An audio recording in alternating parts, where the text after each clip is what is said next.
ಯಾವ ದೇಶಕ್ಕಾಗಿ ಚಗುವರ ತಮ್ಮ ಪ್ರಾಣವನ್ನೇ ಅರ್ಪಣೆ ಮಾಡಿದ್ರು ಅದೇ ಕ್ಯೂಬಾ ದೇಶ ಇವತ್ತು ಎಲೆಕ್ಟ್ರಿಸಿಟಿ ಇಲ್ಲದೆ ಕತ್ತಲಲ್ಲಿ ಮುಳುಗಿ ವಿನಾಶದ ಕಡೆ ಸಾಗಿದೆ. ಶಾಲಾ ಕಾಲೇಜು ಬಂದ್ ಆಗಿದೆ, ಹಾಸ್ಪಿಟಲ್ ಅಲ್ಲಿ ಆಪರೇಷನ್ ಕ್ಯಾನ್ಸಲ್ ಆಗ್ತಿದೆ, ಎಲ್ಲಿ ನೋಡಿದ್ರು ಕಸದ ರಾಶಿ, ಕುಡಿಯೋದಕ್ಕೆ ನೀರು ಸಹ ಇಲ್ಲ, ಅಂಡ್ ಟ್ರಾನ್ಸ್ಪೋರ್ಟೇಷನ್ ರೀತಿಯ ಬೇಸಿಕ್ ಸರ್ವಿಸಸ್ ಕೊಲ್ಯಾಪ್ಸ್ ಆಗ್ತಿದೆ.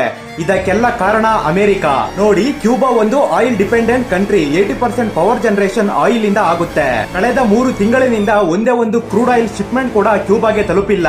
ಕ್ಯೂಬಾ ತನ್ನ ಟೋಟಲ್ ಆಯಿಲ್ ನಲ್ಲಿ 60% ಆಯಿಲ್ ವೆನಿಜುವೆಲಾ ಇಂದ ಖರೀದಿ ಮಾಡ್ತಾ ಇತ್ತು. ಆದ್ರೆ ಅಮೆರಿಕದಿಂದ ವೆನಿಜುವೆಲಾದಲ್ಲಿ ರೆಜಿಮ್ ಚೇಂಜ್ ಆದ ನಂತರ ಆಯಿಲ್ ಸಪ್ಲೈ ನಿಂತೋಗಿದೆ. ಕ್ಯೂಬಾದಲ್ಲಿ ಮಿಗಲ್ ಡಿಯಸ್ ರ ಕಮ್ಯುನಿಸ್ಟ್ ಗವರ್ನಮೆಂಟ್ ಇದೆ, ಅಂಡ್ ಅಮೆರಿಕ ಈ ಗವರ್ನಮೆಂಟ್ ನ ಬೀಳ್ಸೋದಕ್ಕೆ ನೋಡ್ತಿದೆ. ಅಮೆರಿಕ ತನ್ನ ಒಂದು ಡಿಕ್ಲರೇಷನ್ ಅಲ್ಲಿ ಕ್ಯೂಬಾ ದೇಶವನ್ನ ಥ್ರೆಟ್ ಅಂತ ಹೇಳಿ ಡಿಕ್ಲೇರ್ ಮಾಡಿತ್ತು. ಇದರಲ್ಲಿ ಕ್ಯೂಬಾದ communist government Hamas, Hezbollah, Russia, China ಹಾಗೂ ಇರಾನ್ ಗೆ ಸಪೋರ್ಟ್ ಮಾಡ್ತಿದೆ. ಇದರಿಂದ ಇನ್ ಕೇಸ್ ಯಾವ್ದಾದ್ರು ದೇಶ ಕ್ಯೂಬಾಗೆ ಆಯಿಲ್ ಸಪ್ಲೈ ಮಾಡಿದ್ರೆ ಆ ದೇಶದ ಮೇಲೆ ಸ್ಯಾಂಕ್ಷನ್ಸ್ ಆಗ್ತಿವೆ ಅಂತ ಹೇಳಿರುತ್ತೆ. ಇದರಿಂದ ಮೆಕ್ಸಿಕೋ ದೇಶ ಕೂಡ ತಾನು ನೀಡ್ತಿದ್ದ 25% ಆಯಿಲ್ ಇಂದ ಹಿಂದೆ ಸರಿಯುತ್ತೆ.